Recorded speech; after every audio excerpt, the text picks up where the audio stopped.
Hello and welcome back to my channel. This video is a little bit early, but I saw this other video and I just thought I have to react to this. There are some things about this video that I simply must put out into the world, and once we get into it, you're going to see what I'm talking about. But just very briefly, this one, forgive my fingernails, I was making cherry pies earlier and the cherry juice got under my nails and now they look very dirty. This woman is called the female Andrew Tate, and she has some very, very interesting viewpoints. So let's jump into it. Welcome back to Piers Morgan Uncensored. Sir Pearl Davis has racked up a legion of online followers and plenty of breathless newspaper coverage by sharing her incendiary views on modern feminism. The New York Post called her the female Andrew Tate. So she tapped into genuine female pushback to the excesses of wokery, or is she just an attention seeker? We'll find out in a moment. But first, let's take a look at the clip that sent her viral. A lot of people think I'm insane because I don't think women should vote. Everybody thinks I'm crazy for this opinion. If anything, this is probably my most extreme opinion. 90% of women have been on birth control. 1 out of 3 women has had an abortion. 1 out of 3 women has an STD. Average body count is over 5, so that your average wife has slept with over 5 people. 95% of women are not virgins on their wedding days. So I understand the complaint. First off, she's drawing a lot of false equivalencies right there. None of what she talked about has anything to do with the vote, and she doesn't explain what she thinks it has to do with the vote. Paul Poll joins me now alongside political journalist Ava Santini, who was nodding furiously to everything she heard. Right, Paul, you be called the female Andrew Tate. How do you plead? Well, I take it as a compliment. You know, I'm a fan of Andrew Tate. Of everything he says? It depends what we're talking about, but overall, I think he's got a good message. I think he's good for young men. Okay, look, you're talking about women predominantly, which is why you've got this big following. And your view is that modern feminism is deeply flawed. I would argue a lot of your proposals, like taking the vote away from women, are deeply regressive. Mm-hmm. Why would you want to remove, just from yourself, the right to vote? Well, what happened was I had the same view, right? Back when I started, I was like, why? I found out that only 5% of women wanted the right to vote. And I couldn't figure out, like, why would women not? No, it's true. It's true. You look it up. At the time. At the time. Because they've been conditioned by men to think that they shouldn't have a vote. I mean, that's what they say, but, you know, I started reading their writing. All right, now there is a kernel of truth in what she's just said about the 5% statistic. I believe she's referring to an event that took place in Massachusetts in 1895. In 1895, the women of Massachusetts were asked whether Massachusetts women should have the vote. Basically, they voted on whether or not Massachusetts women would vote. Of the 575,000 women who voted in that election, only 22,204 voted yes.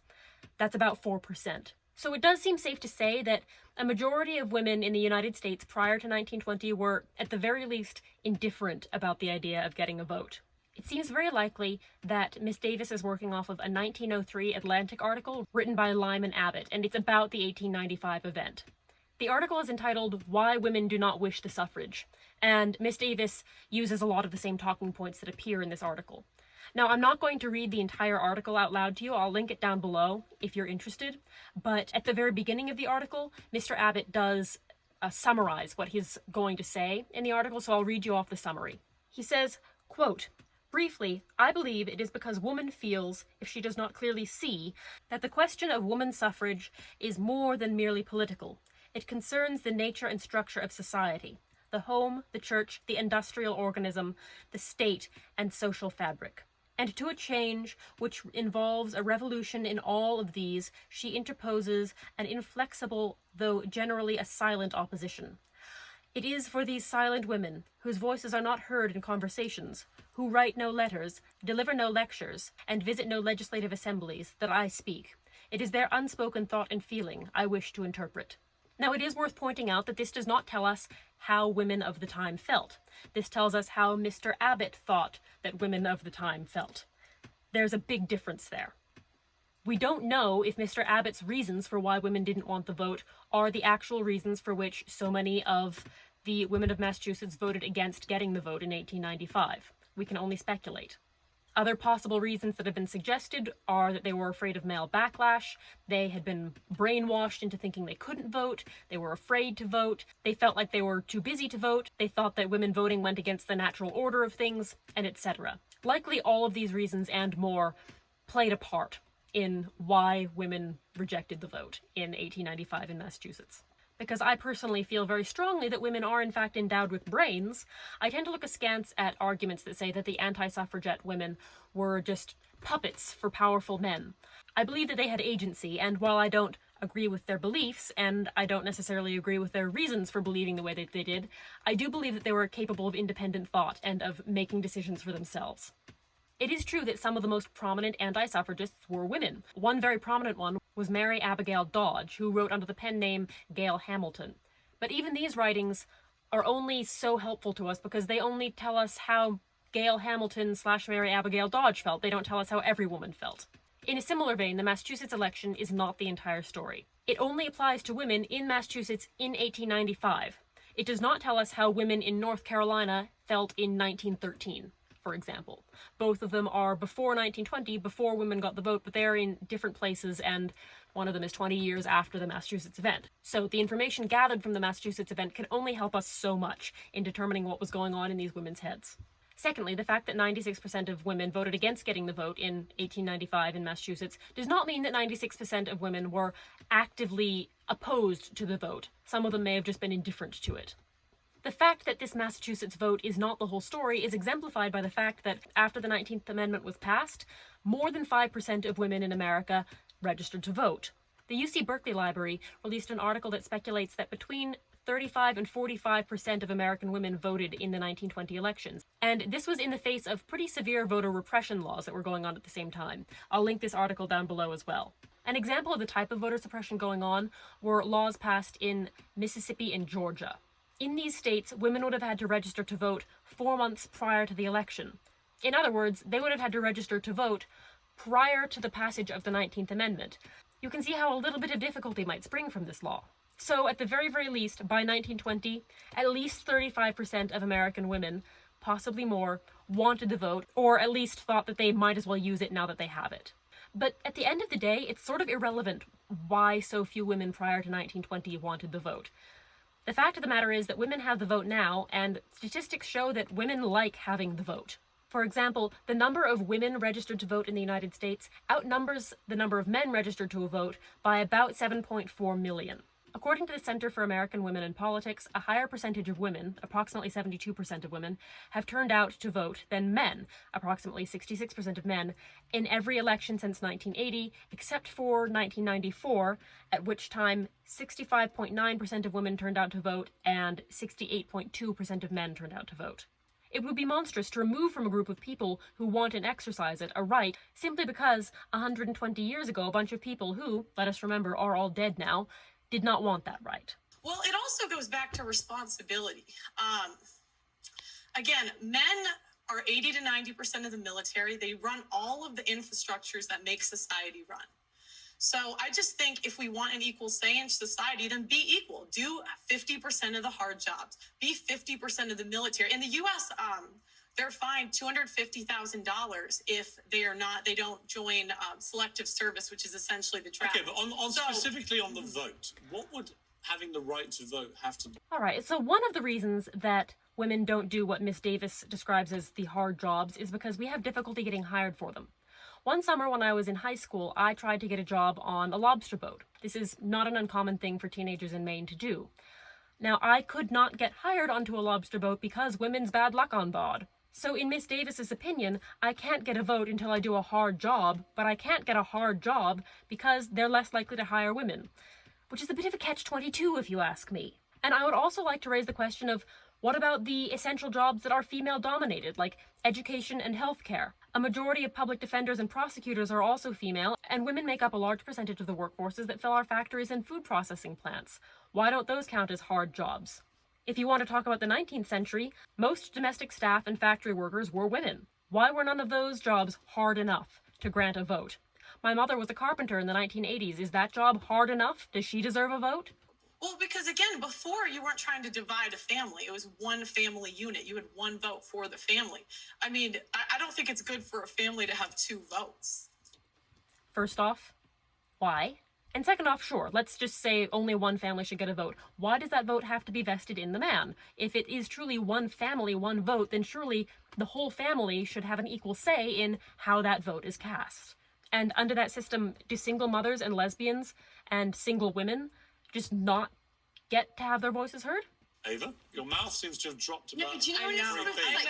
I know. It's just sort of a bit galaxy brain. I feel like, you know, the stats that you're putting down are perhaps correct in some universe. Which stats? But they just kind of don't really add up. I mean, just to take you back to the to the women's writings that you've allegedly read. I mean, at Allegedly? The time, What do you mean allegedly? At the time that you're talking about, you know, women weren't really allowed to write. They weren't allowed to go to school. Yes, they. Okay, so this is why I felt like I had to react to this video, because this is patently ridiculous. Women have been writing, women have been being educated for time immemorial. The Victorian era produced myriad women writers and educators and thinkers. It also produced myriad institutions solely devoted to female education. Have you ever heard of Vassar College? Taking away agency from women of the past does not give agency to women of the present. Women of the past were allowed to talk, they were allowed to think, they were allowed to be influential because they fought for that right. And glossing over that takes away so much from the strength of the women of the past. Right. Yes, they So were. That's actually- incorrect. The first Okay, female what year are we property. The talking first about? female property owner was in the 1600s. Okay, that's not true. Women have owned property since the beginning of time. For example, in Chaucer's Canterbury Tale, the wife of Bath owns land. Now, admittedly, the Canterbury Tales is a fictional story, but it does show that the idea of a woman owning land herself in her own name was not a foreign concept in the late 14th century. In the 16th century, perhaps the largest landowner in England, second to the Queen, of course, was a woman, Bess of Hardwicke. On just some of the land she owned, she built Hardwicke Hall more glass than wall. I can't give you an entire list and rundown of all of the women who have owned land prior to or after 1600 because that list is so massive that we don't really have a complete list because a lot of the women property owners have been lost to time. The idea that women couldn't work and couldn't. I'm so that's sorry, the but that would first be female- inherited No, the property. first female millionaire was in the late 1800s. And was that So inherited? no, it wasn't. It was self-made. She was. No, Okay, so this is true. The first self-made female millionaire, as far as we know, was in the late 19th century, and it was not Madam C.J. Walker. It was a woman named Annie Malone, who actually employed Madam C.J. Walker for a time. If you've seen the Netflix Hulu show, I can't remember what it was on, but if you've seen the show Self-Made about Madam C.J. Walker, the character of Addie Monroe is based off of Annie Malone, but they did her so dirty because she was actually a really amazing person, and they turned her into this conniving evil villain. So I have a little bit of a bone to pick with that show. But Annie Malone's fortune was estimated to be at around $14 million. Madam C.J. Walker, by her own admission, never had a net worth of over $1 million. yes, it was. Self-made. Yes, it And was. She never She was. inherited Yes, land. yes, that she did not And what law inherit it. permitted that? What? What law permitted that? Well, there. Did you just ask what law permitted a woman to make money? That is an incredibly stupid thing to ask. And I'm sorry, I don't want to be mean, I don't want to be rude, but that is an absurd thing to ask. There were no, every law permitted it. There were no laws saying that women can't make money, and there were no laws putting a cap on the amount of money that a woman could make. There were certain laws limiting women's career options. In certain states it was illegal, for example, for married women to practice as lawyers. But there was no law expressly saying women are not allowed to earn money. By the late 19th century, married women were also entitled to keep their own property because women had fought tirelessly for this right, and we shouldn't just take away these achievements of these historical women. Sarah Chrisman has a wonderful video on women's property ownership in the 19th century. I'll link it down below, but she goes into this more in depth. But even before women were entitled to their own property at marriage, there was no law preventing women from making money. This is an absurd thing to say. And while I am generally on the side of the blonde woman, I'm sorry, I can't remember her name, Ava, I think, I do not like how she's referring to and treating the women of the past. And this female Andrew Tate, Miss Davis, is treating the women of the past with a lot more respect than the modern feminist writer. And that is something that I think is hugely problematic. Like I said before, taking away agency from women of the past does not give agency to the women of the present. I don't really know what else to say other than that it breaks my heart to hear the achievements and accomplishments of all of the generations and generations of women who came before us be be devalued in this way. No, well, I mean, there's always been women that were influential in let's history. let's get on to the vote. So what I don't understand is, a part of your message, I've researched you today, and hang on a minute. Okay. Your big push is that you care about men, and you don't think that men are getting enough of a say. But Well, I care about hang women on, too. I haven't Care made the about women point too, yet. Because of feminism, okay? What I wonder is when you start making calls out like repeal the 19th, women shouldn't be allowed to vote. How is that helping young men? Because these young That's a men good have point. women in their lives, they have mothers, they have sisters, they have teachers, and they turn around, they don't know how to act around women because you're giving them license to be misogynistic. Okay, just beyond that, beyond giving them license to be misogynistic, how does women not having the vote help men? Period. I mean, it doesn't. Taking away votes from women does not help men in any demonstrable way. I don't call it misogynistic. I say be equal. So again, men think do that's what all of most that. feminists are Well, saying. then, okay, I'd love for the feminists, please apply for the oil rigs. Please go do the hard jobs in society. They're open. Like I said, I They're tried to. Because I don't equate I don't think men or women are equal until we do the Right. equal work. So no, listen. Go apply to be on the oil rigs. Go do. What is it with this woman in oil rigs? She keeps on talking about oil rigs. Is that the only job she thinks that is hiring? Go be a plumber, go be an electrician, go be on the front lines of the military, and then we should have equal rights. But until feminists are willing to do that, I don't believe we should have the freedom without the Okay, responsibility. well, I don't think that I'm physically built for that. You might be, but I'm absolutely That's not. a You, bit- no, but you Wow, said you were a volleyball. wow. You said you were a volleyball player, so you've got more strength than I do. I don't think But that I don't can have do more those strength. I don't have jobs. more strength But than I'm the not going to average take your man. right away to I don't do have. it. I don't have more strength than the average man. But again, it goes back to go be a plumber. You want to be equal, go be That's You equal. also, Thank you also, but you want divorce to be made illegal. Yes. Why? Yes, because I don't think what we have today is really marriage. What is marriage? It's for better or for worse, for richer or for poor, in sickness and in health, till death do us part. That's what marriage is supposed to be. But feminists have ruined marriage for the people that actually believe in marriage. How? When there's a 50% divorce rate, and If you don't want to get divorced, don't get divorced. Also, she does not explain why she thinks that the rising divorce rates are solely the responsibility of feminists. It takes two to tango in every relationship. And also, taking away the vote harms men too. Do you think all of the men trapped in abusive or unhappy marriages would thank you, Miss Davis, for taking the option of divorce? I don't think they would. Why is it all down to the 8 women, years. though? I didn't say that it was all down to the women. Why But feminism? you asked why I want divorce to be banned. Yeah. Can I finish Yeah. that first? So I'm saying, the people that believe in divorce, go be in long-term relationships. Leave marriage for the people that actually believe in for better or for worse, for richer or for poor, in sickness and in health, till death do us But part. doesn't the sanctity of marriage also rely on the woman being a virgin? So you wouldn't be able to get married.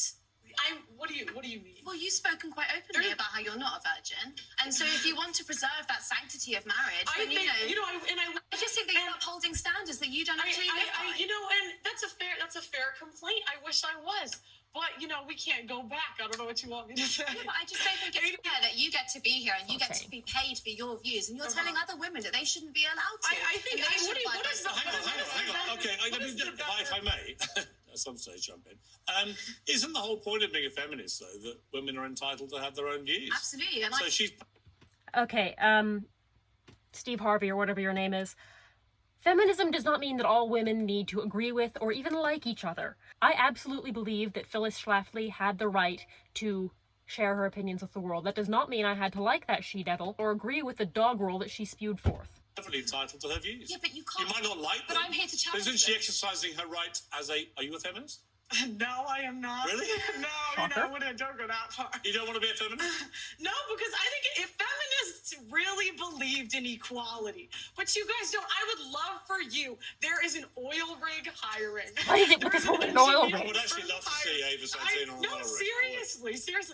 There is a building being built next to my building. Go do it, feminists. Okay, so carpentry does count as a hard job. So my mother's entitled to a vote then, but I'm not. Go do it. And me, But- I'm I'm saying doing the same job that I'm doing right when now. you find the man you want to get married to, are you saying you will be with that man whatever happens the rest of your life? yes, for the vows that we're supposed to live. We invented the vows. We can change them. You know you can keep them. I mean, look, I think it's a choice. And that's the thing, like, women are so willing to leave marriages because they're not happy. This is not about happiness. The most important thing is the children. And the problem. No. I will not stand for this. Every child has the right to grow up in a stable, calm, and loving environment. Forcing children to live with two people who hate each other's guts is not a stable, calm, and loving environment. If the parents splitting up is what it takes to give the child that stable and calm environment, then so be it. Is we have a modern society where it's me, my feelings, leave when I feel like it, instead of doing what's best for. Okay, why is that me, my feelings, leave when I feel like it's solely the responsibility of women? There are plenty of men who walk out on their families. The whole meme of, my father is gone. Ava, I've got to say, it's a little bit listening to Andrew Tate, where some of it I really don't agree with. I don't agree with the vote stuff. Aren't you a prince among men? Like that, I think there'll be a lot of people, especially older generation women perhaps, who think, you know what, she's got a point. Well, I mean, I believe in agency, so I think that if a woman is going to look after her children in divorce, that's absolutely fine. I also believe in your right to speak your mind about it. What I don't understand, I'd like to what say, I don't even understand, before the 1920s, do you know what I mean? women could speak openly. This idea that, like, women couldn't talk the last 500 years, there have been women I know, throughout but the history American state that have education been, system has failed before, and it's failing now. there have been women throughout history that have read, written, and been very influential in society. Okay. So this. That is true. That is very, very, very true.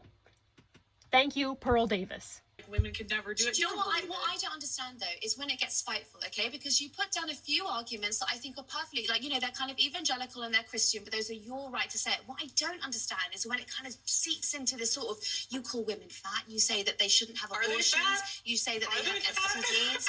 You know, I mean, the question is, are they fat, yes or no? There is a difference between cruelty and honesty. Fat people know that they're fat, Miss Davis. They don't need you to tell them that they are fat. In the same way that I know I'm tall, I don't need every man I meet to tell me that I'm tall. Average American woman is 170 pounds. That's objectively overweight. I mean, let's be honest. We now celebrate morbid obesity as some kind of body positive thing, and it is complete nonsense. So, actually, on that point again, there's a bit of truth in and this is the problem. This is the problem. How have we come to celebrate morbid obesity as body positive? Well, it's nonsense. We're not talking about morbid obesity. I was actually watching your podcast earlier, and you spoke to someone who was, I would say, probably a size 12, and you called her fat, obese, and a divorcee. She was fat, obese, and a divorcee. I mean, like, I don't know what to say. This is the thing, women, we don't want to live in reality. We don't want to say things that are true. Was she fat? Yes. Okay, I'm not even going to comment on this whole body positivity, fat acceptance thing. But it's quite frankly so far out of the realm of the topic of this video that I don't know what, how did they get here? I don't know. This is just a train wreck of a debate. So I'm not going to dignify this part with a response from myself because it's not what we're talking about. Divorcee? Yes. These things are just objective facts. Okay, I'm going to have to objectively. And she insulted me first. They always do. I'm going to have to objectively end the debate, but it's an interesting conversation. That's what we should get you to. Okay, so my thoughts coming away from this are, I dislike everybody who took part in that debate. The blonde woman is my favorite, but I really do not like how she disparages and takes away the accomplishments of the women of the past. Miss Davis is quite something, and the man, whatever his name was also incredibly irritating. Now, I've seen a lot of discussion about whether or not Miss Davis actually believes genuinely in what she's saying, or if she's just a pick-me or a troll. I'm not going to pretend that I understand the inner workings, the inner machinations of her mind, but I will say that even if she does not fully believe everything she says, she does not have a very high opinion of women, because you can't say that kind of thing without having a pretty low opinion of women in general, even if you're just saying it in jest. But quite frankly, her motives don't matter, whether they be sincere or otherwise. The fact of the matter is she's become an incredibly influential person. She has 1,570,000 subscribers on YouTube, and she puts forth multiple videos every day. Even if she's just saying all of this stuff in jest, she is still influencing people, and power wielded in jest is just as potent as power wielded with conviction. I really hope you've enjoyed this video. If you did, please don't forget to like and subscribe, and leave a comment. Tell me what you think of this woman. Tell me what you think of all of them. And please give me words of encouragement, because this really was a lot. A huge thank you to the people who support this channel on Patreon: Mary Royal, Kit Kat Stitch, Sandra White, Emily Donnelly, V Birchwood, Kiara Kraft, Amanda Martin, Heather C, Neves Kabara, Mary Mead, and Chelsea Ross. If you'd also like to support this channel on Patreon, I'll leave a link down below. No hard feelings if you can't. There will be hard feelings if you don't follow me on Instagram though, because that's free. And I'll also leave a link to that down below, and also my email if you ever need to get in touch with me. And don't hesitate to get in touch with me if you need to, and I'll see you next time. Goodbye.